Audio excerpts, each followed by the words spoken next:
வாழ்க வையகம், வாழ்க வையகம், வாழ்க வளமுடன். குரு வாழ்க, குருவே துணை. நாம் நம்முடைய மதிப்பிற்கும் மரியாதைக்கும் உரிய முதுநிலை பேராசிரியர் கேஜி சுவாமி ஐயா அவர்களுடைய விளக்கங்களை தொடர்ந்து பார்த்து வருகிறோம். இப்பொழுது அதன் தொடர்ச்சியை பார்ப்போம். சாதாரண குடிமகன் எவர் ஒருவராலும் உடலும் உயிரும் இருந்தால் போதும், விருப்பமும் முயற்சியும் கூட்டிக் கொண்டால் இந்த உடற்பயிற்சி, காயகல்ப பயிற்சி, தவப்பயிற்சி மூலமாக அவர்களும் தங்கள் வாழ்க்கையில் வெற்றி, மகிழ்ச்சி, மன நிறைவு பெற்று மகிழ்ச்சியாக வாழ முடியும். ஆசிரியர் பயிற்சிக்கு ஒரு வயது வரம்பு வைத்திருக்கிறார்கள். சில பேர் அக்கிரமம் என்கிறார்கள். எப்பொழுது வயது வரம்பு வைத்தார்கள் தெரியுமா? ஆசிரியர் பயிற்சி ஓப்பன் டு ஆல் என்ற ஒரு நிலை இருந்தது. மௌனம் நிறைவு விழாவில் ஒரு பயிற்சி, ஹால் அகாமடேஷன் போதாது என்று இன்னொரு பயிற்சி, மொத்தம் 2 பயிற்சி தான். அதிக ஆர்வமாக மகரிஷி கிட்ட வந்து உட்கார்ந்து விடுவார். எழுந்து நின்று தீட்சை கொடுப்பது என்று ஒரு நிலை இருந்தது பாருங்கள். ஒரு வரிசையை உட்கார வைத்து இன்னொரு வரிசையை எழுந்திருக்க வைத்து விடுவார்கள். அந்த மாதிரி எழுந்து நிற்கின்ற ஐயா உட்கார்ந்து இருக்கிறவர் மீது விழுந்து விடுவார். உட்கார்ந்து இருப்பவர் அப்படியே உட்கார்ந்து இருக்கிறார். எழுந்து நிற்பவர் அவர் மேலே அப்படியே விழுந்து விடுகிறார். இவர்களெல்லாம் எதற்கு ஆசிரியர் பயிற்சிக்கு வருகிறார்கள்? நான் 4 நாள் முன்பு ஈரோட்டிலிருந்து ஒரு பெண்மணி என்னிடம் தொலைபேசியில் பேசினார்கள். பொங்கல் வாழ்த்து சொன்னால் எனக்கு சந்தோஷமாக இருக்கும். ஜனவரி 1 அன்று வாழ்த்து சொன்னால் எனக்கு பிடிக்காது. நமக்கும் அதற்கும் சம்பந்தம் இல்லை. இருவரும் பேசிக்கொண்டிருந்தோம். என்னை அப்பா அப்பா என்று கூப்பிடும் அந்த பெண்மணி ரொம்ப சீனியர். அந்த காலத்து சிநேகிதம். ஈரோட்டை சேர்ந்தவர் தான் அந்த பெண்மணி. வேறு வேறு சிநேகிதம், தஞ்சாவூர் சிநேகிதம், பாண்டிச்சேரி சிநேகிதம் என்று ஒவ்வொரு ஊரிலும் சிநேகிதம் இருக்கும். நம் கையில் வித்தை இருக்கிறதல்லவா? அருட்காப்பு கொடுப்பது, வாழ்த்து சொல்வது, அவர்கள் கெடுதல் நீக்குவது, நன்மை கொடுப்பது என்று இதெல்லாம் எனக்கு கற்றுக் கொடுக்க மாட்டேங்கிறீர்களே என்றார். அதற்கு நான் திருப்பி அடிக்கும் பரவாயில்லையா என்றேன். நீங்கள் அருட்காப்பு கொடுப்பதை சாமான்யமாக நினைக்கின்றீர்கள். அதற்குள் இருக்கும் சமாச்சாரத்தை பற்றியும் பேசிக்கொண்டிருந்தோம். அந்த பெண்மணியோட பையனுக்கு விபத்து நடந்தது. அந்த பெண்மணி அந்த அருட்காப்பு கொடுப்பதை எனக்கே கற்றுக் கொடுத்து விடுங்கள், நானே செய்து விடுகிறேனே என்றது. எந்த ஒரு நல்ல விஷயமாக இருந்தாலும் அதை ஒருவர் வைத்திருப்பது சரியல்ல. அந்த மாதிரி அருட்காப்பு சொல்லும் பொழுது அவர்களுடைய பாவப்பதிவு பிரதிபலித்து நம்மிடம் வரும். ஏற்றுக்கொள்ள தயாரா? சமாளிக்க முடியுமா என்று கேட்டேன். சமாளிப்பது என்றால் தவம் செய்துதான் சமாளிக்க முடியும். ஆனால் தவம் செய்தால்தானே. தவம் செய்வது இல்லை, உடற்பயிற்சி செய்வது இல்லை, மன்றத்து பக்கமே வருவது இல்லை. அப்படியே வந்தாலும் ஒரு சேரிலே உட்கார்ந்து விட்டு எழுந்து போய் விடுவார்கள்.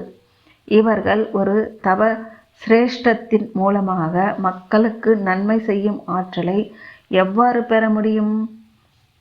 பலருக்கு அசாதாரணமாக நன்மை செய்யக்கூடிய வித்தையை 100 பேருக்கு கற்றுக் கொடுக்க நான் ரெடி. ஆனால் பலருக்கு நன்மை செய்யக்கூடிய அந்த வித்தையை கற்றுக்கொண்டு பெட்டியில் வைத்து தூங்குவதால் என்ன லாபம்? அந்த பெண்மணி வயது 60, வேலம்பாளையத்தை சேர்ந்தவர். இவர் ஆசிரியர் பயிற்சிக்கு வந்திருக்கிறார். என்ன லாபம்? அன்பர்களே, இப்பவெல்லாம் ஜனங்க நன்றாக படிக்கிறார்கள். BA MA படிக்கிறார்கள். நன்றாக கவனித்தீர்களா? அத்தனை MA இருக்குது நாட்டில். எதற்கு என்று கேட்டேன். போர் அடிக்குது, அதனால் படிக்கிறேன் என்கிறார்கள். MA ஹிஸ்ட்ரி, MA தமிழ் சும்மா டியூஷன் வைக்காமல் படித்து எவராலும் தேறிவிட முடியும். எதற்காக அம்மா படிக்கிறார் என்று கேட்பேன். சும்மா தான் படிக்கிறேன் என்று சொல்லும் ஹவுஸ் ஒய்ஃப். அன்பர்களே, MA வரலாறு படிப்பதில் ஒரு லாபம் உண்டு. மனிதகுல வரலாறுகளை தெரிந்து கொள்ளலாம். இப்படிப்பட்ட வரலாறு உள்ள சமுதாயத்தை எப்படி திருத்துவது என்று தெரிந்து கொள்ளலாம். இதற்காக படிப்பது என்றால் பரவாயில்லை. MA தமிழ் படிப்பதிலும் ஒரு லாபம் உண்டு. தமிழ் நம்ம மொழி. தமிழ் மொழியில் இல்லாத தத்துவமே கிடையாது. தமிழ் இலக்கியத்திலும் தத்துவம், தமிழ் மொழியிலும் தத்துவம் உண்டு. தமிழ் படிக்க படிக்க மனம் விரியும். அப்படிப்பட்ட ஆற்றல் உள்ளது தமிழ். சமஸ்கிருதமும் தமிழும் ஒரே காலத்தில் தோன்றினாலும் தமிழ் இன்னமும் அழியாமல் இருப்பதற்கு காரணம் இதுதான். தமிழ் இன்னமும் பேசிக்கொண்டிருக்கிறோம், பேச்சு வழக்கிலும் இருக்கிறது. MA படித்தால் லாபம் உண்டு, அதற்காக படிக்கிறேன் என்றால் பரவாயில்லை. யூனிவர்சிட்டியில் எவ்வளவு படிப்பிருக்கிறது, அவ்வளவையும் படித்து முடித்து விடுவது என்று ஒரு சிலர் இருக்கிறார்கள். அதுவும் பெரும்பாலும் பெண்கள்தான். நான் சொல்வேன், கல்யாணம் பண்ணி கொண்டு படி என்பேன். ஏனென்றால் அப்புறம் கல்யாணமாகாது, வயது அதிகமாகும், படிப்பு அதிகமாகும், அதற்கு தக்க பையனை தேட வேண்டும். அதன் பின் படிப்பு அதிகமாக அதிகமாக சம்பளம் அதிகமாகும். இப்படி எத்தனை பெண்கள் கல்யாணம் ஆகாமல் கன்னி கழியாமல் இருக்கிறார்கள் தெரியுமா? ஊரெல்லாம் சுற்றி வருகிற எனக்குத்தான் தெரியும். எல்லா ஊரும் சுற்றி வருகிறேன். ஆங்காங்கு என்ன நடக்கும் என்று எனக்குத்தான் தெரியும். எதற்காக யூனிவர்சிட்டியில் இருக்கும் அத்தனை படிப்பையும் படிக்கிறார்கள் தெரியுமா? ஒன்று பெருமை, இன்னொன்று பணம் நல்லா வரும், சேலரி நிறைய வரும். பெருமைக்காக படிக்கிறார்கள், பணம் சம்பாதிப்பதற்காக படிக்கிறார்கள். சரி, பிரம்மஞான பயிற்சி முடிந்த பின் ஆசிரியர் பயிற்சிக்கு பரந்தடித்து கொண்டு ஓடி வருகிறார்களே, எதற்கு? அது ஒரு குவாலிஃபிகேஷன் என்று நினைத்து கொள்கிறார்கள். பிரம்மஞான பயிற்சி தான் குவாலிஃபிகேஷன், ஆசிரியர் பயிற்சி குவாலிஃபிகேஷனுக்காக இல்லை. பிஎட் படிக்கிறார்கள், எதற்கு? அது குவாலிஃபிகேஷனுக்காக, அது லைசன்ஸ். எத்தனை ஸ்கூலில் வைத்து பிஎட் படித்தவர்கள் ஆசிரியர்களாக இருக்கிறார்கள் தெரியுமா? ஸ்கூலில் ஆசிரியராக இருக்கிறவர்கள் ABCD சொல்லிக் கொடுப்பதற்கு என்று ஆனால் சட்டப்படி அதை கற்றுக் கொடுப்பதற்கு ஒரு லைசன்ஸ் வைத்திருக்க வேண்டும். அந்த லைசன்ஸ் தான் பிஎட். அதை குவாலிஃபிகேஷன் மாதிரி வைத்திருக்கிறது அரசு. அதை டிகிரி கோர்ஸாக வைத்திருக்கிறார்கள். அது லைசன்ஸ் ஆர் குவாலிஃபிகேஷன்? அது சொல்லிக் கொடுப்பதற்கான லைசன்ஸ். அதுபோலத்தான் ஆசிரியர் பயிற்சியும். மனவளக்கலையை மற்றவர்களுக்கு சொல்லிக் கொடுப்பதற்கு உரிய உரிமம் ஆசிரியர் பயிற்சி. அந்த பயிற்சியில்தான் மனவளக்கலை பயிற்சியை எவ்வாறு சொல்லிக் கொடுப்பது என்று கற்றுத்தருகிறார்கள். அதை தெரிந்து கொண்டீர்களே, அது உங்களுக்கு லைசன்ஸ் எலிஜிபிலிட்டி. ஆசிரியர் பயிற்சி மனவளக்கலையை மற்றவர்களுக்கு கற்றுக் கொடுப்பதற்கு எவ்வாறு குனிய வேண்டும், எவ்வாறு தொட வேண்டும், எவ்வாறு தீட்சை கொடுக்க வேண்டும் என்பன பற்றியெல்லாம் கற்றுக் கொடுக்கிறது. நீங்கள் உணர்ந்து கொண்ட தத்துவத்தை இன்னொருவருக்கு உணர்த்துவது என்பது ஒரு சாமர்த்தியம். அது எல்லோருக்கும் வராது. சாதாரணமாக நீங்கள் சினிமாவுக்கு போகிறீர்கள் என்று வைத்துக் கொள்ளுங்கள். டிக்கெட் கிடைக்கவில்லை என்று திரும்பி வந்துவிட்டீர்கள். மறுநாள் ஆர்வத்தின் காரணமாக சினிமா பார்த்துவிட்டு வந்த 2 பேரிடம் கதை கேட்கிறீர்கள். எதை வைத்துக் கொள்வோம்? இருவரும் கதையை தெளிவாக சொல்வார்களா? ஒரு சிலர் சீன் பை சீன் அந்த டெம்போ குலையாமல் கதை சொல்வார்கள். சில பேர் முன் சீனை பின்னாகவும் பின்னாடி வரும் சீனை நடுவிலும் சொல்லி கதையை குழப்பி விடுவார்கள். நீங்கள் இந்த கதையே எனக்கு வேண்டாம் என்று போய்விடுவீர்கள். தனக்கு தெரிந்ததையே கூட மற்றவர்களுக்கு எடுத்து சொல்வது ஒரு சாமர்த்தியம். தனக்கு நன்றாக தெரிந்ததை மற்றவர்களுக்கு எடுத்து சொல்வது ஒரு சாமர்த்தியம். தனக்கு அரைகுறையாக தெரிந்ததை, தனக்கு தெரியவே தெரியாததை மற்றவர்களுக்கு எடுத்து சொல்வதற்கு தனி திறமை வேண்டும். ஒரு அன்பர், ஒரு அருள்நிதி என்று வைத்துக் கொள்ளுங்கள். எப்பொழுது பேசினாலும் எங்கே பேசினாலும் ஒன்றையேதான் பேசுவாராம். கற்பனை பண்ணி கொள்ளுங்கள். ஒரு தடவை பேசியதை கேட்டீர்கள் என்றால் அவர் பிரமாதமாக பேசிவிட்டார் என்று தோன்றும். படபடவென்று அலங்காரமாக இருக்கும், பிரமாதமாக இருக்கும், சில செய்திகளும் இருக்கும். மறுநாள் பேசச் சொன்னாலும் அதேதான் பேசுவார். இன்னொரு நாள் பேசச் சொன்னாலும் அதேதான் பேசுவார். வேறு என்ன தெரியும்? நான் 7 செஷன் கேட்டுவிட்டேன். 7 செஷனிலும் ஒரே மாதிரி தான் பேசினார். தத்துவம் தெரிந்தவர்தான் என்றாலும் தனக்கு தெரிந்த தத்துவத்தை மற்றவர்களுக்கு எடுத்து சொல்ல தெரியவில்லை. இன்னொரு செய்தி, அவர் என்னிடம் தத்துவம் கற்றவர், என்னுடைய அட்மையர். என்னை முன்மாதிரியாக வைத்துக்கொண்டு பேச வேண்டும் என்று பிரியப்படுபவர் என்னிடம் ஒப்புக்கொண்டு சொல்லியிருக்கிறார். உங்களால் தான் எனக்கு தத்துவம் தெரிந்தது. உங்களை மாதிரியே பேச வேண்டும் என்று எனக்கு ஆசை என்று சொன்னார். இப்படி ஒரு பெயரை எனக்கு வாங்கி கொடுத்திருக்கிறார். பிரம்மஞானத்தை பெறுவதற்கு அந்த காலத்தில் குருவோடு கூடியிருக்க வேண்டும். குரு சிஷ்ய பரம்பரை என்று சொல்வார்கள். குருவுக்கு தெரிந்ததெல்லாம் நமக்கு தெரிய வேண்டும் என்றால் குருவோட லைஃப் முழுமைக்கும் நாம் வாழ வேண்டும் என்று அர்த்தம் இல்லை. கூடவே இருக்க வேண்டும். பிரம்மஞானத்தை திருமூலர் தனது குருவாகிய மௌனகுருவிடம் எப்படி பெற்றார் என்றால் அதற்கு குருக்காணிக்கை கொடுத்து பெற்றார். குருக்காணிக்கையாக எதனை கொடுத்தார்?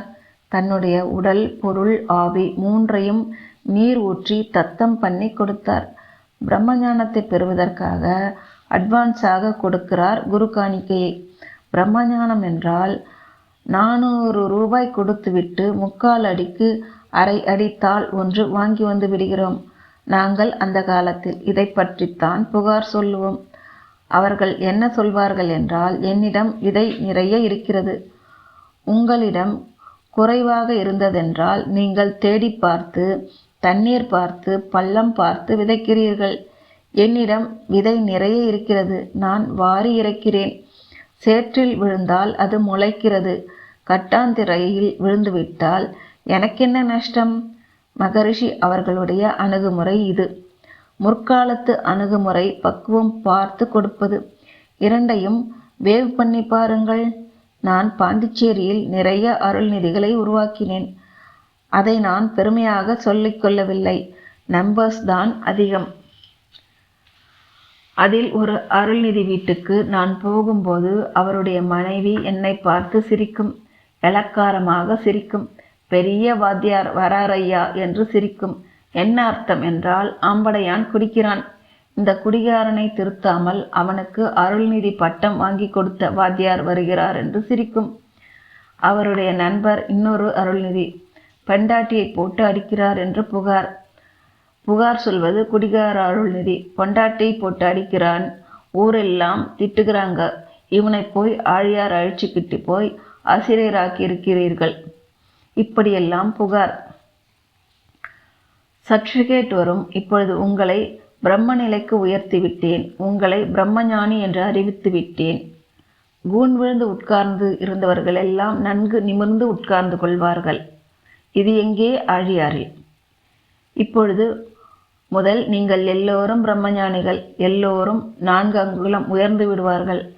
ஆனால் இன்று முதல் நீங்கள் எவருக்கும் அளவிலோ முறையிலோ எண்ணத்தாலோ தனக்கோ பிறர்க்கோ தற்காலத்துக்கோ பிற்காலத்துக்கோ உடலுக்கோ கெடுதல் செய்யக்கூடாது.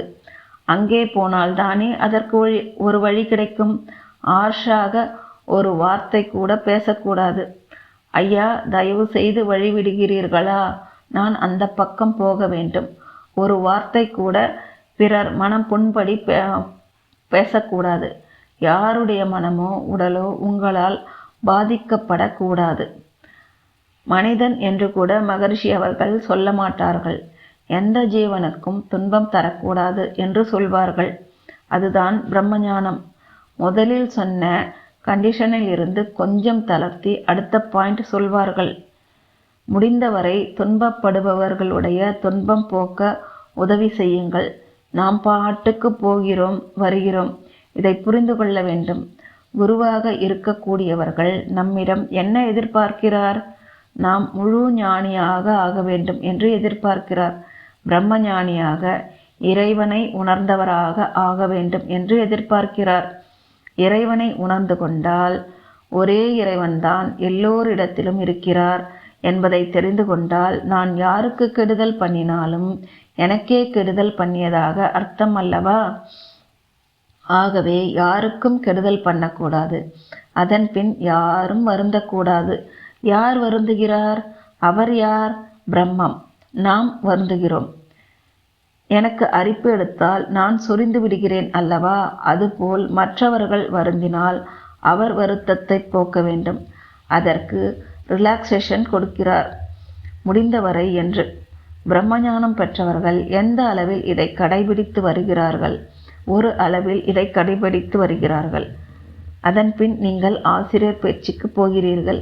வாத்தியார் வேலை கொடுக்கிறார்கள் பாருங்கள், அது மாதிரித்தான் இதுவும்.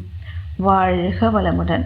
இதன் தொடர்ச்சியை அடுத்த பதிவில் நாம் பார்ப்போம். நன்றி. வாழ்க வளமுடன். வாழ்க வையகம். வாழ்க வையகம். வாழ்க வளமுடன்.